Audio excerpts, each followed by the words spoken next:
पिछले 2 दिन से आप लोगों ने इतने क्वेश्चन पूछे हैं मैम बीएसटीसी में 450 मार्क्स कैसे बनाए, मैम बीएसटीसी में सिलेक्शन कैसे हो, मैम बीएसटीसी कैसे टॉप करनी है।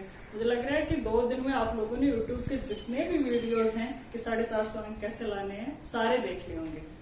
चलिए कुछ देर के लिए जितने भी वीडियो आपने देखे उनको साइड में रखिए। अभी हम बीएसटीसी का जो सिलेबस है उसका पोस्टमार्टम करते हैं।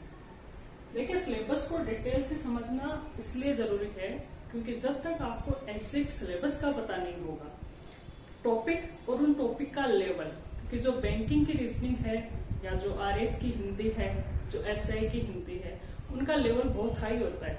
आपके एग्जाम में इतना हाई लेवल नहीं है, तो क्वेश्चन टॉपिक के साथ साथ आपको उसका लेवल भी जानना जरूरी है कि मेरे एग्जाम में कितने लेवल के क्वेश्चन आएंगे। अच्छा, लेवल जानना क्यों जरूरी है? वो इसलिए क्योंकि कई बार टॉपिक को बहुत ज्यादा डीप तक पढ़ने से भी जो इजी क्वेश्चन है वो आप गलत करके आ जाते हो। क्योंकि हमारा दिमाग क्या होता है कि जो चीज हमें नहीं आती उसकी तरफ ज्यादा भागता है।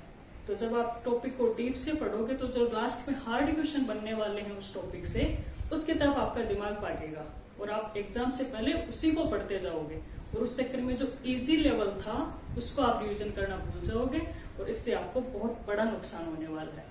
तो आपको सब सिलेबस का डिटेल से टॉपिक, साथ ही उनकी इससे किस लेवल तक के क्वेश्चन बनने वाले हैं, ये जानना बहुत जरूरी है।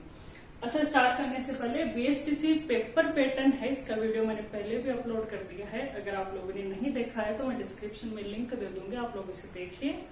फिलहाल मैं उसको रिवाइज कर देती हूँ। देखिए, आपका पेपर जो है वो 4 खंड में विभाजित होगा।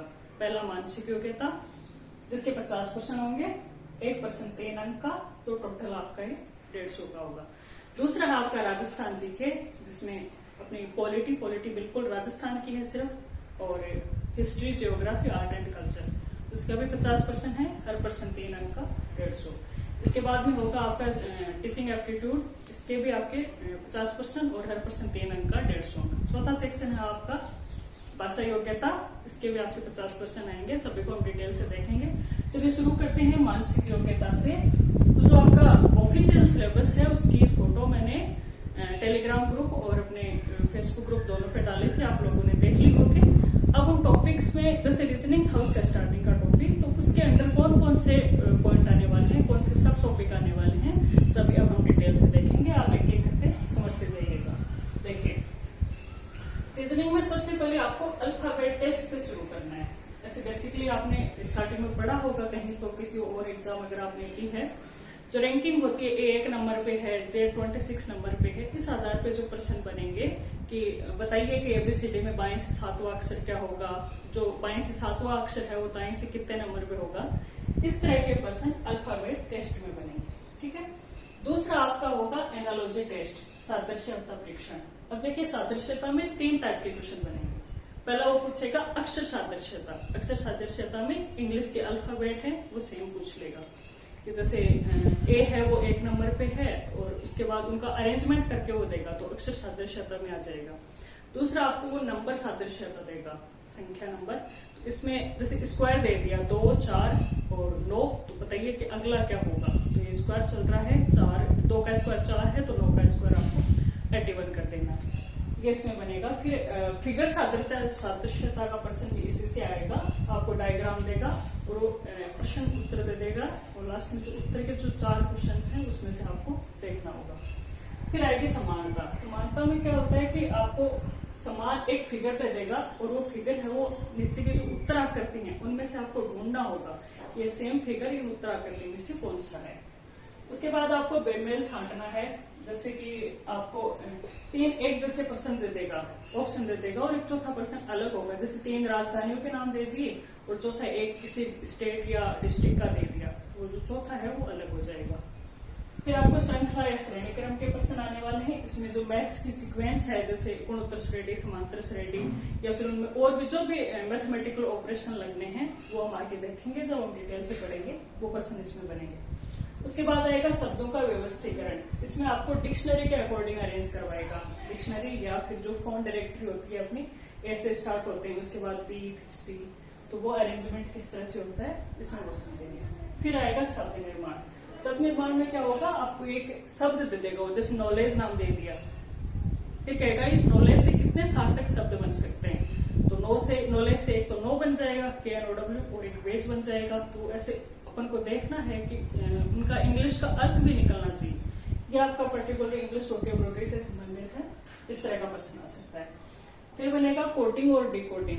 इसमें क्या जो आपने मूवी देखी होगी, जैसे वो हॉलीडे मूवी थी या फिर और भी जो भी टेररिस्ट की मूवी है, स्पेशली साउथ मूवीज में होता है, कोड दे दिया जाता है कि हाँ किस पर्टिकुलर लोकेशन का, जैसे जयपुर का कोड उन्होंने AB डाल दिया, तो फिर सीकर का कोड दूसरा डाल दिया, तो उन सभी को एलिमिनेट करके आपको ये कोडिंग से डिकोडिंग करनी होती है। ये कोड आएगा इसमें।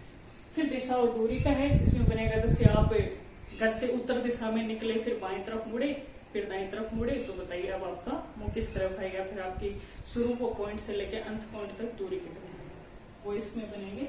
फिर आएगा रक्त संबंध, ये सबसे आसान टॉपिक है। रक्त संबंध आप समझ ही गए होंगे, इस टॉपिक को डिटेल से ज्यादा समझाने की जरूरत नहीं है। फिर आएगा कथन पर्याप्तता और इसके बाद आएगा न्याय निगमन। अच्छा, कथन पर्याप्तता में क्या आने वाला है कि इसमें आपको सेंटेंस दे देगा, जैसे कि जयपुर है वो राजस्थान की राजधानी है, इसका एक पूरा कोड दे देगा। फिर जयपुर को गुलाबी नगरी कहते हैं, इसका एक कोड दे देगा। फिर पूछेगा कि बताइए कि इसमें जयपुर का कोड क्या है, तो दोनों में जयपुर कॉमन नाम है, तो इधर राइट साइड में जो भी कॉमन कोड होगा वो आपका उत्तर हो जाएगा। फिर आएगा न्याय निगमन। अच्छा, न्याय निगमन में आपके 3-4 टाइप के प्रश्न बनने वाले हैं। कथन निष्कर्ष, कथन कारण, कथन कार्यवाही, ये सब न्याय निगमन में बनेंगे। उसके बाद आएगा क्रम या स्थान परीक्षण। इसमें क्या होता है, जैसे कि बचपन में प्रार्थना बोलते थे ना, तो उसी टाइप से या तो आपको हॉरिजॉन्टली दे देगा कि आपका आगे से पूरे रो में 20 बच्चे हैं, आगे से आपका 11वां नंबर है, तो बताइए लाइन के पीछे से आपका क्या नंबर होगा। या फिर आपको बाएं से दाएं दे देगा, बताइए कि बाएं से अगर 11वां नंबर है तो बाएं से इधर दाएं से आपका क्या नंबर है। वो आपका क्रम और स्थान परीक्षण में आने वाला है। ये टोटल 13 टॉपिक हो गए और कुछ टॉपिक और बाकी है। टोटल 20 टॉपिक है रीजनिंग में, उन्हें हम आगे नेक्स्ट देखेंगे। अगला टॉपिक है अपना कथन और निष्कर्ष। इसमें भी 3 टाइप के प्रश्न बनने वाले हैं। प्रश्न ऐसे बनेंगे जैसे बोल दिया कि कोरोना की वजह से जो बच्चों को प्रमोट किया है वो सही है या गलत है, तो नीचे उसके निष्कर्ष होंगे। एक ऐसे लिखा होगा कि हाँ कोरोना की वजह से प्रमोट करना ठीक है, बच्चों का हेल्थ इश्यू है। दूसरा आपको दे देगा कि नहीं, इससे शिक्षा पे असर पड़ेगा, तो उनमें से आपको जो भी नीचे ऑप्शन है उसके अकॉर्डिंग चूज करना होगा। फिर आगे दे देगा दर्पण एवं जल प्रतिबिंब। इसमें हम जानते हैं कि दर्पण और जल में जो दायां हिस्सा है वो बायां दिखता है, बायां दायां दिखता है, तो उस तरह के क्वेश्चन इसमें बनने वाले हैं। फिर घड़ी के प्रश्न आएंगे। घड़ी में होगा कि बोल देगा 2 और 3 के बीच में बताइए कौन से टाइम पे घड़ी की घंटे और जो मिनट वाली सुई है वो एक साथ होंगे। ये घड़ी के प्रश्न इसमें बनने वाले हैं।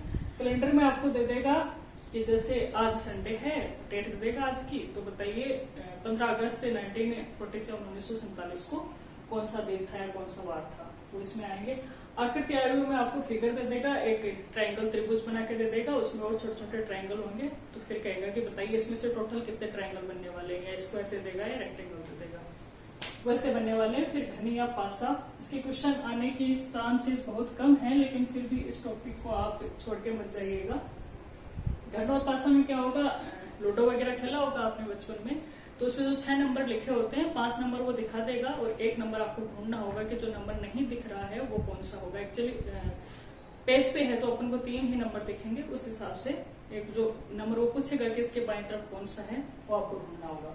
फिर है वेन आरेख। वेन आरेख में दे देगा जैसे कि क्लास में कुल 100 विद्यार्थी हैं, 30 विद्यार्थी क्रिकेट खेलते हैं, 20 हम फुटबॉल खेलते हैं, 50 विद्यार्थी हैं जो दोनों खेलते हैं, तो बताइए कि अब इनमें से कुछ है कितने विद्यार्थी हैं जो नहीं खेलते क्रिकेट। इस टाइप से जो क्वेश्चन है वो वेन आरेख में बनने वाले हैं।